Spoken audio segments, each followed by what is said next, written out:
तो स्वागत है आपका हमारे यूट्यूब चैनल रेस 2023 में। फ्रेंड्स, आज का वीडियो बहुत ही खास होने वाला है क्लास 10th के बोर्ड एग्जाम के लिए। किसके लिए दोस्तों? क्लास 10th के बोर्ड एग्जाम के लिए। जैसा कि दोस्तों आज लास्ट दिन है दोस्तों, कल आपका संस्कृत का पेपर होने वाला है। जो भी स्टूडेंट संस्कृत लिए कल उनका बोर्ड एग्जाम है संस्कृत का।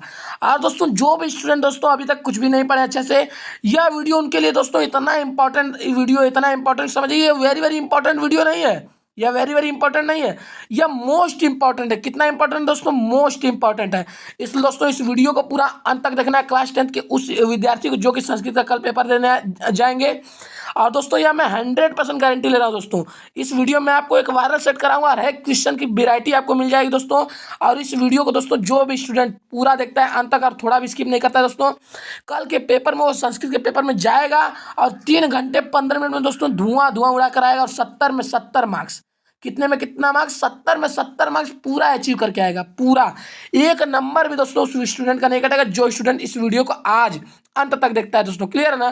तो आइए दोस्तों आज का वीडियो स्टार्ट करते हैं और हर एक क्वेश्चन को सॉल्व करते हुए चलते हैं। हर एक क्वेश्चन का आपको सॉल्यूशन भी मैं देते चलूंगा। आप सब देख सकते हैं आपका पूर्णांक 70 नंबर का होगा। पूरा टोटल 70 मार्क्स का आपका पेपर होगा। और समय आपको, आप हिंदी का पेपर दे चुके हैं, आज बहुत लोग मैथ का भी पेपर देकर आए होंगे। इससे आपको अनुमान तो लग ही चुका होगा कि आपको कितना समय मिलेगा। 3 घंटे 15 मिनट, 15 मिनट आपको क्वेश्चन पेपर पढ़ने के लिए मिलेंगे। और दोस्तों जो सामान्य निर्देश होते हैं सभी स्टूडेंट जानते हैं, 15 मिनट पढ़ने के लिए होता है। प्रश्न पत्र 2 खंडों में विभाजित है, ये सब तो आप सब जानते हैं, आपको बताने की कोई जरूरत ही नहीं है। तो दोस्तों आइए अब स्टार्ट करते हैं खंड अ। क्या खंड अ?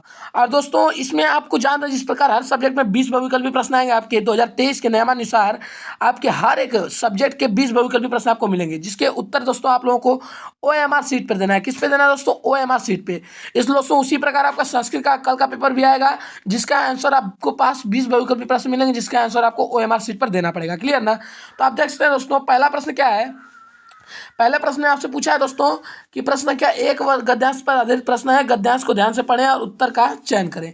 तो गद्यांश आपको दे दिया है, शंकर केरल प्रदेश से मालवार, मतलब जो भी गद्यांश दिया है इससे आपको डिपेंड नहीं करता। आप क्वेश्चन पढ़िए, क्वेश्चन का आंसर खोजिए। क्वेश्चन आपसे क्या पूछा है? क्वेश्चन पूछा है कि उक्त गद्यांश का शीर्षक है, मतलब उक्त गद्यांश जो है वो किस चैप्टर से लिया गया है, उस चैप्टर का शीर्षक है, उस चैप्टर का नाम क्या है, वो आप पूछ रहा है आपसे। ऑप्शन दे दिया है, ए दे दिया है विश्व कवि रविंद्र, बी दे दिया है आदि शंकराचार्य, सी दे दिया है मदन मोहन मालवीय, और डी दे दिया है दीनबंधु ज्योतिबा फुले। तो दोस्तों जैसा कि आप देख सकते हैं पैराग्राफ के शुरुआत में लिखा है शंकरा केरल प्रदेश से मालवार प्रांते पुड़ाख्या। इससे ही क्लियर हो गया दोस्तों कि इस शीर्षक का नाम क्या है दोस्तों, शंकरा लिखा है तो मतलब आदि कवि शंकराचार्य नामक चैप्टर से लिया गया है। तो इसका राइट आंसर क्या होगा दोस्तों? बी वाला। और दूसरा क्या पूछा दोस्तों? दूसरे में पूछा है, दूसरा देख सकते हैं दूसरे में क्या पूछा है कि शंकर कश्मीर प्रदेश से जन्म लेवे, मतलब शंकर किस प्रदेश में जन्म लिए थे। इसका भी आंसर दोस्तों आपको ऊपर ही खोजना है, पर ऑप्शन देख सकते हैं मध्य प्रदेश से, बी दिया है केरल प्रदेश से, सी दिया है उत्तर प्रदेश, डी दिया है इनमें से कोई नहीं। तो दोस्तों देखिए शंकर का कहाँ जन्म हुआ है, आप यहाँ पे देख सकते हैं शुरुआती में लिखा है शंकर केरल प्रदेश से मालवार पूर्ण प्रांत नद्यात पर स्थित सकल ग्रामे अष्टाशीत्यधिके सप्तशतमें ख्रिस्टात नम बुद्र कुले जन्म लेवे। मतलब कि दोस्तों इनका जन्म कहाँ हुआ है? केरल प्रदेश में हुआ है। कहाँ हुआ है? केरल प्रदेश में। ऑप्शन में आपको केरल प्रदेश दिया है तो आप तुरंत इसका दूसरे का राइट आंसर क्या मारेंगे? बी वाला। क्लियर है ना दोस्तों? एकदम याद करते हुए चलिए दोस्तों, क्योंकि हर एक क्वेश्चन दोस्तों वेरी वेरी इंपॉर्टेंट है।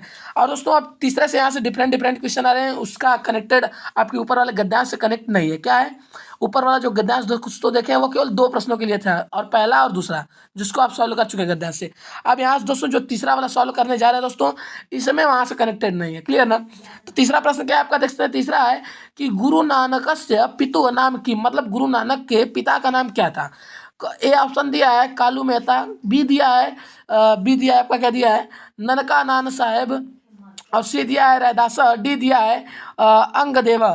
पर दोस्तों क्या कहते हैं, गुरु नानक के पिता का नाम था कालू मेहता। क्या था दोस्तों? कालू मेहता। तो इसका राइट आंसर क्या होगा दोस्तों? तीसरा का ए वाला। क्लियर है दोस्तों? एकदम याद करते हुए चलिए दोस्तों, क्योंकि समय आपके पास एकदम कम है। बस आज का समय दोस्तों, कितने दिन का समय? बस आज का समय है, आज का समय। कल आपका पेपर है, बस जितना मैं बता रहा हूँ दोस्तों उतना भी अगर आप पढ़ लेते दोस्तों, और इससे रिलेटेड अगर आपके पास समय, आपकी कैपेसिटी है दोस्तों, तो अगर आप पढ़ लेते हैं तो आपका दोस्तों 70 में 70 मार्क्स आने से कोई भी नहीं दोस्तों। मैं 100% गारंटी ले रहा हूँ, तो दोस्तों ले रहा हूँ।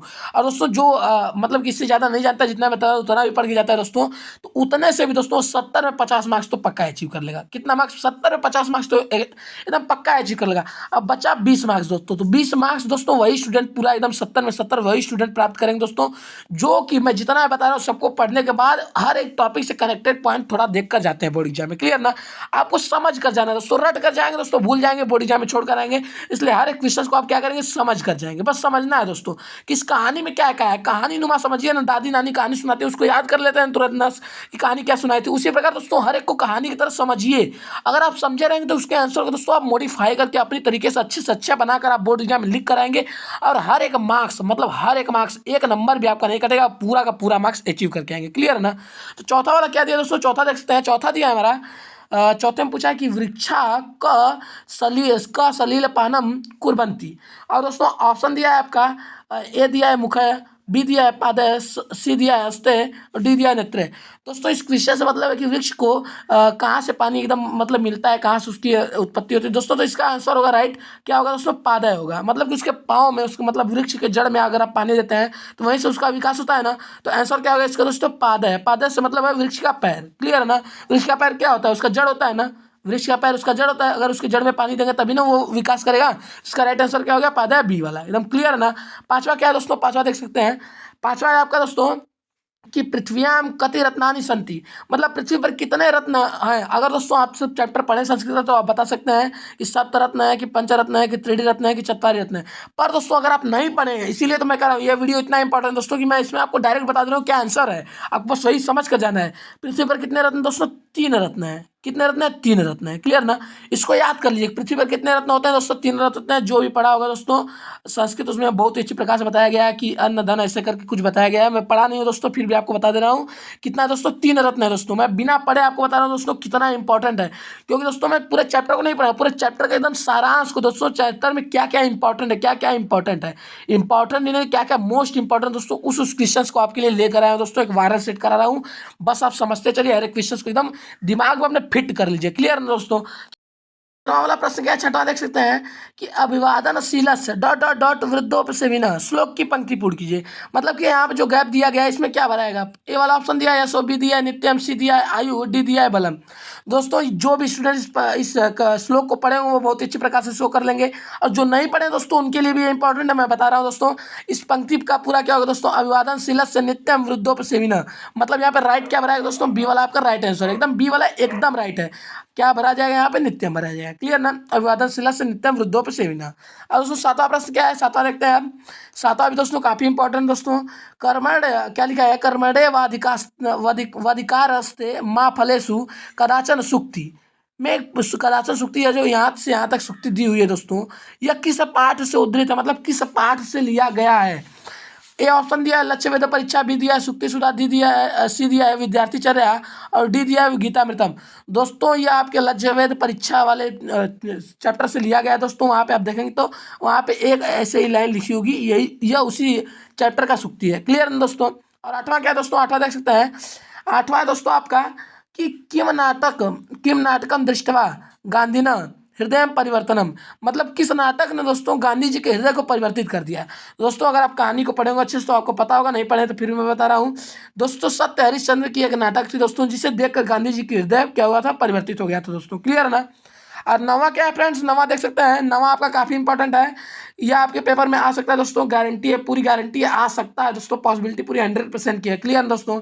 क्या है देख सकते हैं नवा आपका कि नागानंदस्य नाटकस्य रचयिता अस्ति। मतलब नागानंदस्य नाटक के रचयिता कौन है, यह आपसे पूछ रहा है इसमें नवे वाले में। ए ऑप्शन दिया है आपका भवभूति, बी दिया है विशाखा दत्ता, सी दिया है हर्षवर्धन, और डी दिया है बाणभट्ट।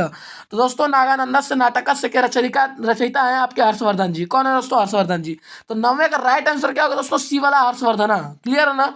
और डी वाला प्रश्न 10वां प्रश्न क्या आप देख सकते हैं। 10वां प्रश्न है आपका कि 10वां है आपका सन्मित्र लक्षण मित्रम प्रवर्ति संत क कथयत। कौन कहा था, यह आपसे पूछ रहा है दोस्तों। दोस्तों देखिए इसमें थोड़ा डाउट है, फिर भी दोस्तों इसको आप खोजिएगा। मुझे जहाँ तक मैं कहानी इसको पूरा पढ़ा दोस्तों, कहानी पढ़ने के बाद मुझे यह लगा दोस्तों कि इसका जो राइट आंसर है ना, राइट आंसर इसका आफ्ताबा है। क्या दोस्तों? राइट आंसर है क्या कि आफताब बता रहा है मित्र के बारे में। पर दोस्तों मेरी आपसे गुजारिश रहेगी कि आप इसको अच्छी प्रकार से थोड़ा 10वें वाले को देख लीजिएगा, क्योंकि यह मुझे अच्छी तरीके से याद नहीं है। क्या नहीं है दोस्तों, मुझे याद नहीं है। आप इसको देखकर जरूर जाइएगा, क्योंकि यह चैप्टर दोस्तों काफ़ी इंपॉर्टेंट चैप्टर है। इसके बारे में भी पढ़ लीजिएगा, इसका सारांश पढ़ लीजिएगा आफताब का, यह भी आपसे पेपर में पूछ सकता है, देखेंगे आगे। और इसको भी पढ़ लीजिएगा कि आंसर क्या होगा। क्लियर ना। और दोस्तों अब उपखंड ख में आप देखेंगे, उपखंड ख में क्या है दोस्तों, 11वां प्रश्न आपका क्या है, 11वें में पूछा गया है कि ई का प्रत्याहार के वर्ड हैं। तो ई का प्रत्याहार के कौन कौन से वर्ड होते हैं दोस्तों, आप देखते हैं क्या क्या होते हैं। ई होते हैं, ऊ होते हैं, री होते हैं, ली होते हैं। यही 4 वर्ड होते हैं। क्लियर ना। तो ये चारों किस में दिए दोस्तों, ए में दिया नहीं, बी में दिए हैं। हाँ, ई दिया है, ऊ दिया, री दिया, ली दिया है। मतलब राइट आंसर क्या हो गया दोस्तों, 11वें का ब वाला हो गया कि ई प्रत्याहार के वर्ड कौन कौन से हैं, ई, ऊ, रिल, री। क्लियर है ना। और 12वां प्रश्न क्या है दोस्तों, 12वां देख सकते हैं। 12वां दोस्तों आपका कि त का उच्चारण स्थान है। त का उच्चारण स्थान क्या है, कंठ से त का उच्चारण स्थान करते हैं कि मूर्धा से करते हैं कि दंत से करते हैं कि ओष्ठ से करते हैं। दोस्तों यह जो त होता है, त थ द द आता है ना कौवा खरा में, आप पढ़े होंगे। तो इस त का उच्चारण अगर आप करेंगे तो आपकी जीवा जो होती है दोस्तों, जीभ आपकी वो आपके दंत से टकराएगी। तो इसका उच्चारण स्थान क्या होगा दोस्तों, दंत हो गया। आप बोल के देखिए त, तो आपकी जीवा से टकराएगी ना आपके दांत से, तभी आप त बोल पाएंगे, नहीं बोल पाएंगे।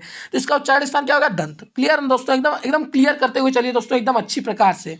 और दोस्तों 13वां प्रश्न क्या है दोस्तों, 13वां देखते हैं। हरिम वंदे में संधि है। तो दोस्तों हरिम वंदे में आपके अनुसार संधि है। कौन सी संधि है दोस्तों, अनुसार संधि। और नहीं पढ़े दोस्तों, इसको जरूर पढ़ लीजिए, आज रात भर में पढ़ लीजिए दोस्तों, कल आपका पेपर है। आज का दिन दोस्तों लास्ट समय है, क्या है दोस्तों, लास्ट डे है दोस्तों। आज के दिन में आपको इतना अच्छे से प्रिपरेशन कर लेना है दोस्तों कि कल के पेपर में जाए तो दोस्तों धुआं उड़ा कराए और 70 में 70 मार्क्स दोस्तों पूरा करके आए और पूरा मार्क्स अचीव करें बोर्ड एग्जाम में। क्लियर है दोस्तों। और दोस्तों मेरी तरफ से अभी से आपके लिए ऑल द बेस्ट है, एकदम क्लियर है। क्लियर ना दोस्तों, एकदम अच्छी प्रकार से तैयार करते हुए चलिए। 14वां प्रश्न क्या है दोस्तों, 14वां देख सकते हैं कि नमस्ते का संधि विच्छेद है। ए दिया है नमस दंते, बी दिया है नमा दंते, और सी दिया है नमो दंते, और डी दिया है इनमें से कोई नहीं। दोस्तों नमस्ते का संधि विच्छेद होता है नमा दंते। क्या होता है दोस्तों, नमा दंते। तो इसका राइट आंसर क्या होगा 14वें का बी वाला, इसको तुरंत याद कर लीजिए। और 15वां है दोस्तों, 15वां देखते हैं। 15वां है कि राज्ञा पद में किस विभक्ति एवं वचन का रूप है। दोस्तों राज्ञा जो होता है ना, राज्ञा पद, इसमें दोस्तों तृतीया विभक्ति है और एक वचन है। क्या है दोस्तों, तृतीया विभक्ति एक वचन। तो 15वें का राइट आंसर क्या होगा दोस्तों, बी वाला, तृतीया विभक्ति एक वचन। राज्ञा, अगर आप राजा का रूप पढ़ेंगे दोस्तों राज्ञा का, तो उसमें आएगा दोस्तों तृतीया विभक्ति एक वचन का रूप है राज्ञा। क्लियर है दोस्तों। और 16वां क्या है दोस्तों, 16वां देख सकते हैं। 16वां भी काफी इंपॉर्टेंट है। 16वां है कि वारी पद का षष्ठी एक वचन का रूप है। मतलब वारी शब्द, जो वारी का शब्द होता है, उसका षष्ठी एवं एक वचन का रूप क्या है, यह आपसे पूछ रहा है इसमें। क्लियर ना। पहले क्वेश्चन को समझिए अच्छी प्रकार से, तभी आप उसका आंसर दे पाएंगे।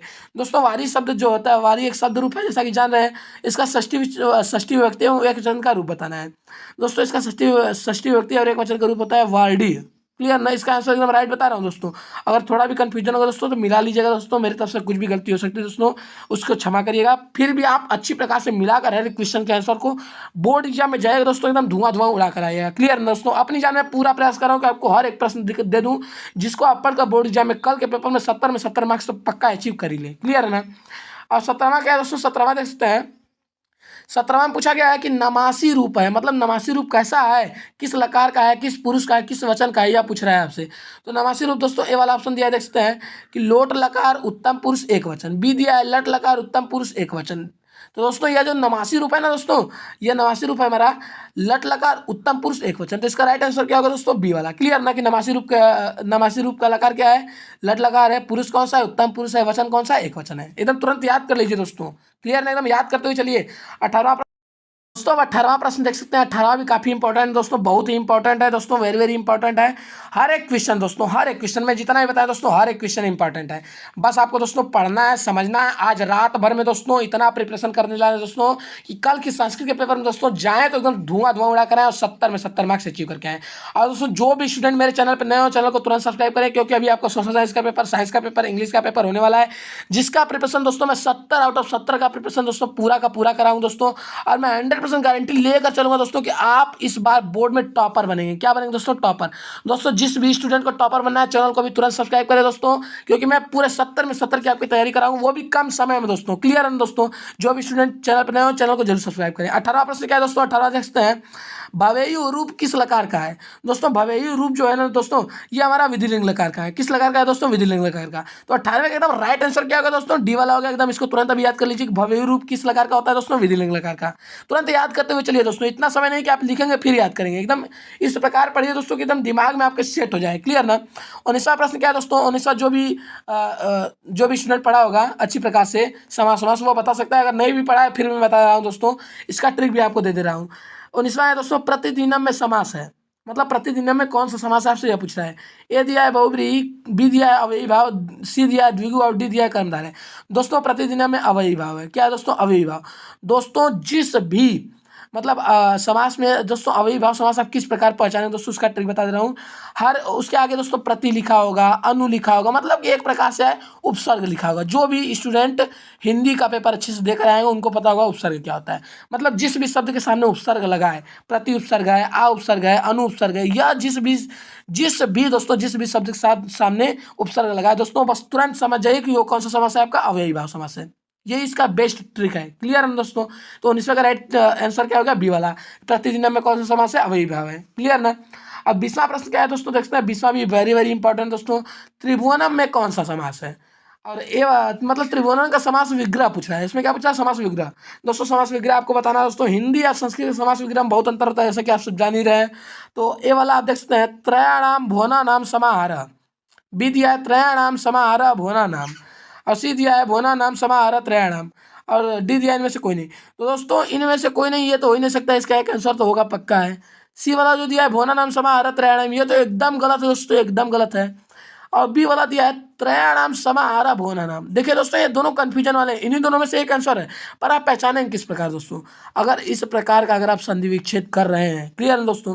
जब आप समाहारः से रिलेटेड कोई चीज़ है तो उसको हमेशा लास्ट में लिखते हैं। क्या करते हैं, लास्ट में लिखते हैं। तो इसका राइट आंसर क्या होगा दोस्तों, ए वाला, क्योंकि यहाँ पे समाहारः बीच में आ गया है, तो मतलब बी वाला भी आपका गलत हो गया, एकदम गलत है ना। तो बी से एकदम राइट आंसर क्या होगा, ए वाला, त्रयाणाम भुवनानाम समाहारः। त्रिभुवन का क्या है, समास विग्रह है। एकदम राइट है दोस्तों, एकदम याद करते हुए चलिए। और दोस्तों देखते हैं समय बहुत कम है, वीडियो ज़्यादा लंबा होता चला रहा है दोस्तों, आपको मैं बहुत ही शॉर्ट में बताते हुए चल रहा हूं दोस्तों। आप याद करते हुए चलिए। अगर स्क्रीनशॉट लेना चाहते हैं, स्क्रीनशॉट लेकर अपने बुक से या क्वेश्चन बैंक से मिलाकर इसका आंसर खोजकर अच्छी प्रकार समझ सकते हैं, क्योंकि हर एक क्वेश्चन दोस्तों इंपॉर्टेंट नहीं, मोस्ट इंपॉर्टेंट। आपको हर एक क्वेश्चन का सोल्यूशन खुद से करना पड़ेगा, खुद से समझना पड़ेगा। खुद से करते हैं दोस्तों, जितना आप खुद से जितना प्रैक्टिस करेंगे दोस्तों ना, किसी भी चैप्टर का दोस्तों खुद से अगर आप जितना प्रैक्टिस करते हैं दोस्तों, उतना आपका बेस मजबूत होगा। अगर आपका बेस उतना स्ट्रांग हो जाएगा दोस्तों, उतना आपका बेस स्ट्रांग हो जाएगा, तो आप बोर्ड एग्जाम में आपके लिए 70 में 70 मार्क्स लाना दोस्तों कोई बहुत बड़ी बात नहीं है। आप 70 में 70 मार्क्स चुटकियों में ला सकेंगे, पर दोस्तों खुद से प्रैक्टिस करना पड़ेगा। क्या करना पड़ेगा, खुद से प्रैक्टिस। और दोस्तों वही मैं कराने के लिए आपको हर एक टॉपिक दे रहा हूँ, हर एक मतलब टर्म्स दे रहा हूँ, हर एक क्वेश्चन दे रहा हूँ। बस आपको करना क्या है, खुद से प्रैक्टिस करनी है दोस्तों। आप उपखंड ख में देख सकते हैं दोस्तों, वर्णनात्मक प्रश्न में क्या है दोस्तों, ए वाला दिया है दोस्तों। सॉरी, इसको थोड़ा हटा दे रहे हैं। हाँ अब देख सकते हैं दोस्तों, क्या है, ए वाला है हमारा, क वाला है। दिया है पहला कि निम्नलिखित गद्यांशों में से किसी एक गद्यांश का हिंदी में अनुवाद कीजिए। मतलब अथवा कर क्या है, क दिया है, ख दिया है, इनमें से आप किसी एक का हिंदी में अनुवाद करेंगे। बस देखिए इसमें संदर्भ कुछ नहीं लिखना पड़ता है, बस आपको हिंदी में अनुवाद करना पड़ता है। अब बहुत ही सिंपल होता है दोस्तों, एकदम जिस प्रकार आप पढ़ते जाएंगे, जिस प्रकार उसका अर्थ होता है उसी प्रकार आपको हिंदी में लिख देना है। क्लियर ना। देख सकते हैं कम दिया है, नैतिक मूल्य व्यक्ति सामाजिक प्रतिष्ठा, क्या लिखा है, प्रतिष्ठा विवर्धते। वर्धते मतलब बढ़ना होता है, मतलब नैतिक मूल्य से व्यक्ति की सामाजिक प्रतिष्ठा बढ़ती है। इसका हिंदी अर्थ यहाँ तक का यही हो गया। क्लियर ना, कि नैतिक मूल्य से व्यक्ति की सामाजिक प्रतिष्ठा बढ़ती है। मानव कल्याण के लिए नैतिकता आवश्यक है। बस इसी प्रकार, बस मतलब जो लिखा है सच है, बस उसका हिंदी कर देना है दोस्तों। बहुत ही सिंपल है, बहुत ही सिंपल है। नैतिकता व्यक्ति समाजस्य राष्ट्रस्य विश्वस्य कल्याणम कुरुते। मतलब नैतिक विचार से व्यक्ति की, समाज की, राष्ट्र की, विश्व का कल्याण होता है। बस दोस्तों जो लिखा है बस उसका हिंदी अनुवाद कर देना। आपको कहा क्या है, क्वेश्चन में यही कहा है ना कि हिंदी में अनुवाद कीजिए, पूरा 4 मार्क्स मिल जाएगा दोस्तों। 4 मार्क्स का है, इतना सिंपल है। सोचिए संस्कृत में दोस्तों 70 में 70 मार्क्स लाना बहुत बड़ी बात नहीं है, बहुत ही सिंपल बात है दोस्तों, आप ला सकते हैं। बस आपको ध्यान देना दोस्तों, थोड़ा कॉन्सेंट्रेट होकर इस वीडियो को पूरा अंत तक देखना है। वीडियो को थोड़ा भी स्किप नहीं करना। अगर चैनल पर नए हैं तो चैनल को जरूर सब्सक्राइब कर लें दोस्तों। तो क्या होगा दोस्तों, यहाँ तक तो आपको अर्थ बता दिया। इसके आगे देख सकते हैं, नैतिकता चढ़े न मनुष्यसु त्याग तप विनय सत्य न्याय प्रियता एवं मस्तु मानवीय गुण उत्पन्न। मतलब कि नैतिक विचार से मनुष्य में त्याग, तप, विनय, सत्य, न्याय, प्रिय और भी मानव गुण उत्पन्न होते हैं। बस हो गया, इतना हो गया ना इसका। नैतिकतया मनुष्यो प्राणिभ्य भिन्न जयते। मतलब नैतिक विचार जो होते हैं मनुष्य को अन्य प्राणियों से भिन्न बनाते हैं। बस बना कर लिख देना है, बस समझना है क्या कह क्या रहा है और उसको मॉडिफाई करके अपने से लिख दीजिए ना। इसीलिए कहा दोस्तों समझ कर जाना है बोर्ड एग्जाम में। हर एक टॉपिक को आपको क्या करना है दोस्तों, संस्कृत में समझ कर जाना है। अगर जितनी अच्छी प्रकार से आप समझे रहेंगे उसके आंसर को इतने अच्छे प्रकार से आप मॉडिफाई करके लिखे आएंगे ना, जो 4 नंबर का प्रश्न रहेगा दोस्तों एग्जामिनर का 1 नंबर जिसको कहते हैं 1 नंबर भी आपका नहीं काटेगा, वो नंबर भी आपको पूरा का पूरा दे देगा। क्लियर ना? बस आपको समझ कर देना, रट कर जाएंगे भूल जाएंगे, इसलिए रटना नहीं। समझिए ना क्या कहा, नैतिकतया मनुष्यों अन्य प्राणी भी अभिन्न जाते, मतलब नैतिक विचार जो होते हैं मनुष्य को अन्य प्राणियों से भिन्न बनाते हैं। तदा चढ़ने व्यक्ति समाजस्य जीवनम अनुसर शांति निष्ठकंते न भवति। बहुत ही सिंपल दोस्तों, क्या है तदा चरणेन व्यक्ति समाजस्य च जीवनम अनुशासन, मतलब कि जो होता है तदा चढ़े, मतलब नहीं समझ में आ रहा छोड़िए इसको बना दीजिए। व्यक्ति को समाज में जो होता है क्या कहता है नैतिक, क्या कहते हैं शुरू में आप देख लीजिए नैतिक मूल्य ना, व्यक्ति को नैतिक मूल्य समाज में जीवन में अनुशासन सिखाता है। बस ऐसे ही करके लिख देंगे, पक्का बता रहे हैं 1 नंबर भी नहीं कटेगा आपका, 100% श्योर है। उसी प्रकार दोस्तों बी वाले का भी कर लेंगे, एकदम सिंपल है, आप कर लेंगे, मुझे उम्मीद है आपसे। दूसरा में क्या पूछा है दोस्तों, दूसरे में पूछा है कि निम्नलिखित पाठों में से किसी एक पाठ का सारांश लिखिए। दोस्तों क दिया है कवि कुलगुरु कालिदास, ख दिया है विश्व कवि रविंद्र, ग दिया है मदन मोहन मालवीय। दोस्तों इसमें से इंपॉर्टेंट क्या है, इंपॉर्टेंट दोस्तों 2 है। क्या क्या इंपॉर्टेंट है? 2 है। एक है दोस्तों कवि कुलगुरु कालिदास, यह आपके बोर्ड एग्जाम में 100% श्योर गारंटी है, यह आएगा या तो यह आएगा। क्या आएगा? मदन मोहन मालवीय। इसलिए दोस्तों मेरी पूरी आपसे मतलब क्या बताते हैं, अगर आपको बोर्ड एग्जाम में टॉप करना है तो आप तो इतना करिए दोस्तों, तीनों को पढ़ लीजिए, तीनों के सारांश को पढ़ लीजिए, मेरा तो यही आपसे गुजारिश रहेगा कि आप तीनों को पढ़ लीजिए। तीनों को पढ़ रहेंगे दोस्तों, एक आंख मगर बीच में भूल भटक जाते हैं तो आप इसके कहानी को कनेक्ट कर सकते हैं यहाँ से। इतना एग्जाम नहीं पड़ेगा, एग्जाम में पड़ेगा कि ऊपर की लाइन में आप क्या लिखे हैं 2-3 लाइन में, फिर नीचे की लाइन में 2-3 लाइन में क्या लिखे हैं। अगर आप पढ़े रहेंगे दोस्तों तो इसके लाइन को इसमें कनेक्ट करके इस प्रकार आप लिख देंगे दोस्तों, लॉजिकल तरीके से लिख देंगे। एग्जामिनर पढ़ेगा भी तो वो कंफ्यूजन में आ जाएगा कि मैं तो ये चीज़ पढ़ा ही नहीं था कहानी में, वो आपको 4 में 4 मार्क्स पूरा दे देगा। क्लियर दोस्तों? इसलिए आपको ये तीनों पढ़ना है दोस्तों, तीनों का तीनों इंपॉर्टेंट दोस्तों, वेरी वेरी इंपॉर्टेंट है। अगर हो सकता है समय आपके पास नहीं आया तो आप ज़्यादा से ज़्यादा कवि कुलगुरु कालिदास का एकदम कंपल्सरी दोस्तों, इसको तो एकदम पक्का पढ़ के जाइए, पक्का एकदम पक्का समझ के जाइए दोस्तों इसके सारांश को। तीसरा क्या है दोस्तों, तीसरा है कि निम्नलिखित श्लोकों में से किसी एक श्लोक की हिंदी में व्याख्या कीजिए। मतलब किसी एक श्लोक का आपको हिंदी में व्याख्या करनी है उसकी। बहुत ही सिंपल दोस्तों, बहुत ही सिंपल है। कह दिया है भाषम पश्यासि यद्यन तथा ब्रुव पुनर्वचि शिरः पश्यामि भाषस्य न। ये दोस्तों उस अर्जुन वाले चैप्टर में कहा है जो कि उसमें निशान लगाने के लिए कहते हैं उसकी आंखों में, पता है ना, ये वाला आप पढ़े हुए कहानी दोस्तों। और खा दिया है दोस्तों कि यो न इष्यति न दृष्टति सोचति न कांगच्छति शुभाशुभ परित्यागी भक्तिमान्य स में प्रिय। दोस्तों यह भी इंपॉर्टेंट है, यह दोनों इंपॉर्टेंट दोस्तों। इसका भी आप सॉल्यूशन बुक से देख सकते हैं। वीडियो ज़्यादा लंबा नहीं इसलिए मैं इसका सॉल्यूशन नहीं बताऊंगा। अगर इसको सॉल्यूशन चाहे दोस्तों तो रातों रात आपको सॉल्यूशन मिलेगा, कमेंट बॉक्स में जरूर कमेंट कीजिएगा। पर वीडियो ज़्यादा लंबा नहीं इसलिए दोस्तों इस वीडियो को शॉर्ट में बनाने के लिए मैं इसका अभी अर्थ नहीं बता रहा हूँ। अगर आप खोज सकते हैं तो बहुत ही अच्छी बात है, नहीं खोज पा रहे हैं दोस्तों कमेंट बॉक्स में जरूर कमेंट कीजिएगा दोस्तों। मैं हर एक स्टूडेंट को इसका सॉल्यूशन सेंड कर दूंगा, या तो एक वीडियो रातों रात आपको बनाकर अपलोड कर दूंगा अगर मेरे पास दोस्तों समय रहेगा तो। क्लियर दोस्तों? मेरे पास अगर समय रहेगा तो मैं जरूर बनाऊंगा, अवश्य बनाऊंगा। क्लियर ना? और चौथा क्या है दोस्तों, चौथा देख सकते हैं। चौथा है कि निम्नलिखित सूक्तियों में से किसी एक सूक्ति का हिंदी में व्याख्या कीजिए। सूक्ति का इसमें अर्थ व्याख्या करना, इसका मैं बताते चल रहा हूँ। मुड़े पाषाण खंडे सुरत्नम संज्ञा विधेयते। तो दोस्तों इसमें से जो है ना ये वेरी वेरी इंपॉर्टेंट है। क्या दोस्तों? यक्का वाला है दोस्तों, यक्का वाला दोस्तों आज तक कोई ऐसा साल नहीं दोस्तों जब से मैं दोस्तों 7 साल का सेट लगातार देखा हूँ दोस्तों, 7 साल के सेट में लगातार यह क्वेश्चन आया है। मूढ़ पाषाण खंडे सुरत्नम संज्ञा विधीयते, मतलब कि दोस्तों मूढ़ मतलब मूर्खों द्वारा, पाषाण मतलब पत्थर के खंड को रत्न की उपाधि दी गई है। बस इसका अर्थ यही है, इसकी व्याख्या आप कर सकते हैं कि मूर्खों द्वारा ही पत्थर की मूर्तियों को, पत्थर के टुकड़ों को ही पाषाण मतलब पत्थर के टुकड़ों को रत्न की उपाधि दी गई है। क्लियर दोस्तों? बस यही है। जैसे कि हीरा को मूर्ख लोग कह देते हैं, वो पत्थर की उपाधि उससे संज्ञा दी गई, पर असली हीरा कुछ और होता है दोस्तों। असली हीरा दूसरों का मन होता है, दूसरों की मीठी वाणी होती है। ये इसका आंसर करके आप व्याख्या करके लिख सकते हैं। पांचवा क्या है दोस्तों? पांचवा देख सकते हैं, पांचवा इंपॉर्टेंट दोस्तों, पांचवा भी कि निम्नलिखित में से किसी एक श्लोक का अर्थ संस्कृत में लिखिए। कह दिया दोस्तों काव्य शास्त्र विनोदे कालो गच्छमिति धीमतवान व्यसनेन च मूर्खाणां निद्रया कलहेन वा। और दूसरा ख दिया है अभिवादन शिलस नित्यम वृद्धोपसेविना चत्वारि तस्य वर्धन्ते आयुर्विद्या यशोबलम।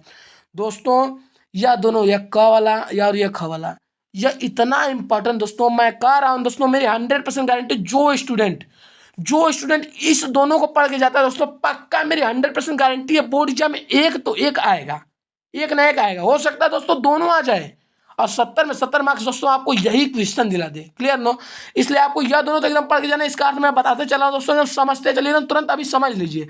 काव्य शास्त्र विनोदन कालो गच्छति धीमतवान धीमता, मतलब धीमता से अर्थ है कि बुद्धिमान लोग, बुद्धिमान लोगों का समय जो होता है वो काव्य शास्त्र के अध्ययन में बीतता है। कालो मतलब समय होता है, काव्य शास्त्र के अध्ययन में बुद्धिमानों का समय बीतता है।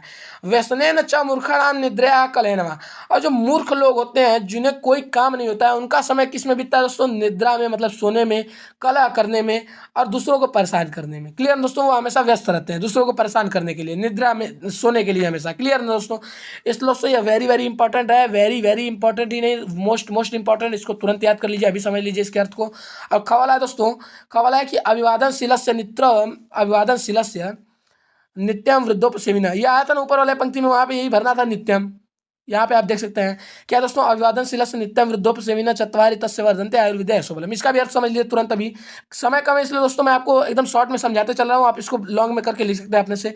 अभिवादनशीलस्य नित्यम वृद्धोपसेविना, मतलब अभिवादनशील छात्र या अभिवादनशील व्यक्ति प्रतिदिन, नित्य मतलब प्रतिदिन, वृद्धों की सेवा करता है। और जो अभिवादनशील होता है, जो नित्य मतलब प्रतिदिन वृद्धों की सेवा करता है दोस्तों, उसके चार चीज, मतलब चार चीज उसके वर्धनते मतलब वृद्धि करते हैं, मतलब बढ़ते हैं। क्या क्या?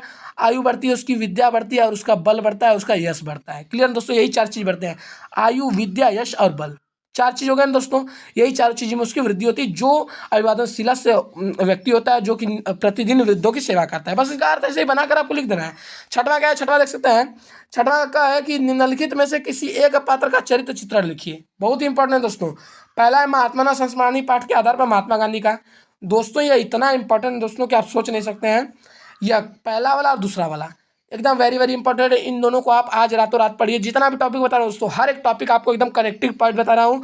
अगर आप इतना पढ़ के जाते हैं दोस्तों, तो मेरी 100% गारंटी, आपको बोर्ड एग्जाम में टॉप करने से कोई नहीं रोक सकता। यह वेरी वेरी इंपॉर्टेंट है। क्या दोस्तों? वेरी वेरी इंपॉर्टेंट है, इसको जरूर पढ़िएगा दोस्तों। मेरे रिक्वेस्ट दोस्तों, मेरे रिक्वेस्ट से एक बार तो जरूर इसको पढ़ के जाइएगा। अगर आपके बोर्ड एग्जाम में यह दोनों क्वेश्चन नहीं आएंगे दोस्तों, आप आइएगा कमेंट बॉक्स में कमेंट कीजिएगा, सर यह आया नहीं था, मैं मान जाऊँगा दोस्तों, मैं गलत बता दिया था आपको। क्लियर दोस्तों, पर मुझे जहाँ तक पूरा उम्मीद दोस्तों, ये हर साल आता है, तो इस बार भी आएगा, क्यों नहीं आएगा इस बार। छठवां क्या है फ्रेंड्स? छठवां देख सकते हैं, छठवें का है कि निम्नलिखित में से किसी एक प्रश्न का उत्तर संस्कृत में दीजिए। पहला दिया है महात्मा ना कुत्र जन्म लेवे, मतलब महात्मा गांधी कहाँ जन्म लिए थे? पोरबंदर में। यहाँ पे लिख दें महात्मा पोरबंदर नगरे जन्म लेवे। दूसरा दिया है जिमुतवाना, क्या दिया है? किसी एक प्रश्न का उत्तर देना है, बस एक प्रश्न का उत्तर हो गया आपका। पर यह भी इंपॉर्टेंट है, यह भी इंपॉर्टेंट है। इन दोनों का उत्तर आप खोज लीजिएगा, यह आपका होमवर्क है। क्या है? होमवर्क है। आज रातों रात दोस्तों आपको इसका होमवर्क, इसको कंप्लीट करना है और अच्छी प्रकार से आपको अपना प्रिपरेशन पूरा करके खुद से प्रैक्टिस करके बोर्ड एग्जाम में जाना है और 70 में 70 स्कोर करके आना है। क्लियर ना? उपखंड ख देख सकते हैं दोस्तों, उपखंड ख क्या है? 7वें का है कि निम्नलिखित रेखांकित पदों में से किसी एक में निर्देशानुसार व्यक्ति का नाम लिखिए। आम रामम पश्यामि, वृक्षात पत्राणि पतंती। दोस्तों किसी एक का निर्देशानुसार व्यक्ति का नाम लिखना है दोस्तों। वृक्षात पत्राणि पतंती, मैं इसका बता दे रहा हूँ, इसका आप खोज लीजिएगा। यह भी आपका होमवर्क है। क्या है होमवर्क? यह दोस्तों इतना इंपॉर्टेंट नहीं है। दूसरा वाला जो है ना दोस्तों, इतनी बार आ चुका है बोर्ड एग्जाम में, आप सोच नहीं सकते। ये 12 के पेपर में आता है। कितने किसके 12 के? 12 के हिंदी के पेपर में आता है दोस्तों। सोच लीजिए कितना इंपॉर्टेंट है दोस्तों। वृक्षाम पत्राणि पतंती, मतलब वृक्ष से पत्ते गिरते हैं। तो क्या लिखेंगे आप? वृक्ष से लिख रहे हैं ना, ऐसे ही लिखेंगे इसका। वृक्ष से पत्ते गिरते हैं, इसका हिंदी ये होगा ना, वृक्ष से पत्ते गिरते हैं। तो यहाँ पे से आ रहा है दोस्तों, स किस विषय किस विभक्ति में आता है? प्रथमा ने द्वितीया को तृतीया से, मतलब तृतीया में आता है ऐसे आपका, एक तृतीया में आता है, एक आता है पंचमी में। किसमें आता है? पंचमी में।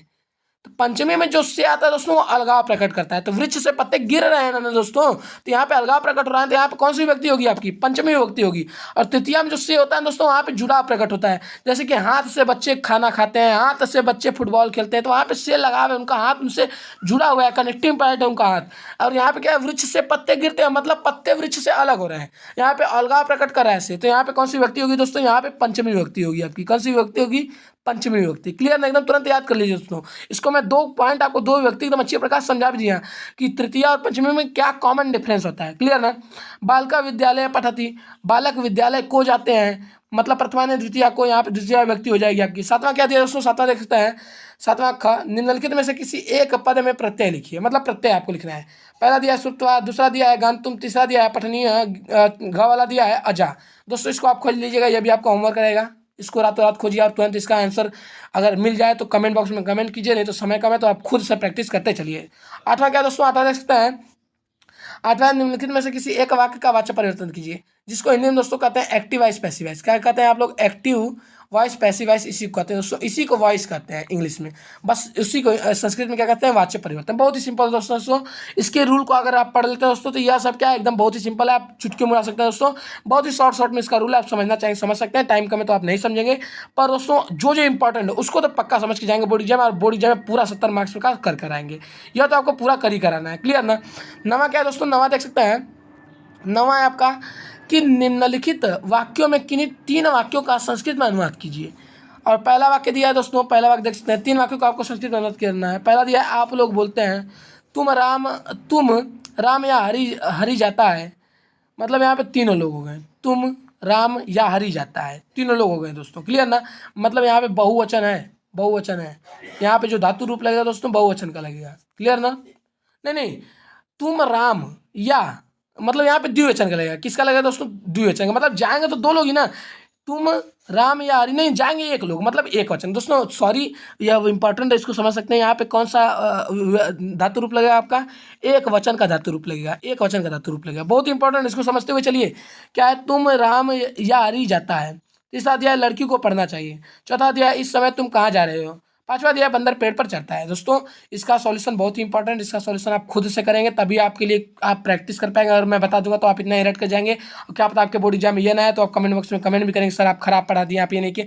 नहीं दोस्तों, आपको ऐसा कुछ नहीं करना है, आपको मैं इसलिए नहीं बताऊंगा इसका आंसर, क्योंकि आप क्या करेंगे, संस्कृत अनुवाद पढ़ेंगे। संस्कृत अनुवाद आपको पढ़ना है, आज रातों रात पढ़ना है दोस्तों, कल के बोर्ड एग्जाम में आपको टॉप करना है, तो आज आपको कुछ तो कुछ प्रैक्टिस करना पड़ेगा। आपका होमवर्क यह भी है कि संस्कृत अनुवाद कीजिए, आपको संस्कृत अनुवाद सीखना पड़ेगा आज रातों रात दोस्तों। बहुत इससे यूट्यूबर आपको यूट्यूब पे सिखा सकते हैं, आप खुद से सीख सकते हैं दोस्तों, खुद से, वो भी बहुत ही कम समय में सीख सकते हैं। 10वां क्या है दोस्तों, 10वां आपका देख सकते हैं, निम्नलिखित में से किन्हीं एक विषय पर संस्कृत में 8 वाक्यों में निबंध लिखिए।